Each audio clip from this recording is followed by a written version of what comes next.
souhaité proposer un projet pour permettre aux établissements de préparer le déconfinement, en leur soumettant la possibilité de pouvoir s'appuyer sur les imprimantes 3D que l'on avait déjà livrées dans les établissements, et pour leur dire, voilà, si vous voulez, on peut vous accompagner pour fabriquer ces visières, pour vous permettre de reprendre.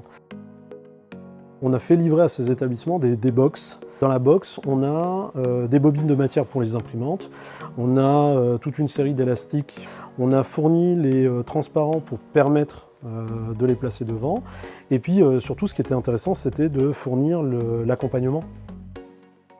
Chaque personnel de l'établissement est garanti d'avoir une visière, et nous avons même fabriqué des visières au cas où pour les élèves, en cas de nécessité. On a associé le collège Les Vallées, qui est le deuxième collège de la ville de La Garenne. Et donc on va doter prochainement le collège Les Vallées de 35 visières à leur demande. Toute la particularité, c'est que ça ne s'est pas adressé qu'aux professeurs qui ont l'habitude d'utiliser ces machines. C'est qu'on a eu toutes sortes de personnels, des chefs d'établissement, comme M. Mimoun ici.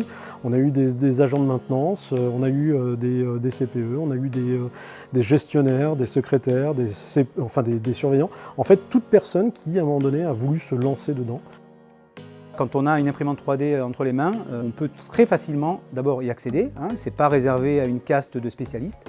Et puis très vite, même un professeur de lettres ou un professeur d'histoire-géographie peut, par exemple, matérialiser une partie de son programme par la réalisation de cartes, de dimensions spatio-temporelles intéressantes. Par exemple, un professeur de sciences peut tout à fait matérialiser la distance qui sépare les planètes entre elles.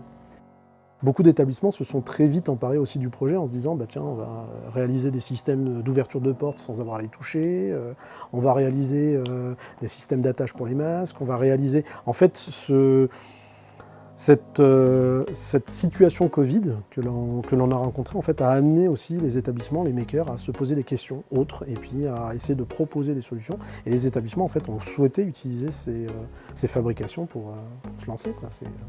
Donc du coup, c'est top.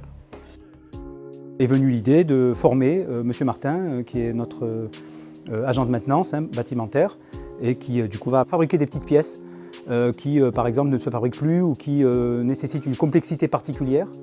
Donc de pouvoir, avec sans doute un scanner 3D, redéfinir les plans, saisir le fichier et puis ensuite le réaliser. Pour moi, c'est l'outil de l'avenir, surtout pour les agents de maintenance comme moi, quoi. On a des appareils, il y a des pièces qui n'existent plus. Donc il suffit d'aller sur Internet, vous trouvez la pièce, vous prenez le fichier et vous l'intégrez et après vous faites votre pièce. Et on peut faire plein de choses. Et c'est pour ça que je dis à mes confrères qui sont dans la maintenance aussi, s'ils peuvent demander à faire cette formation, vraiment ça vaut le coup. Le projet Visière était prévu en 2 phases. Donc la première phase dans les établissements équipés d'imprimantes 3D. Et puis on a prévu une phase 2 avec la réalisation d'un Fab Lab éphémère dans l'espace coworking de l'hôtel du département.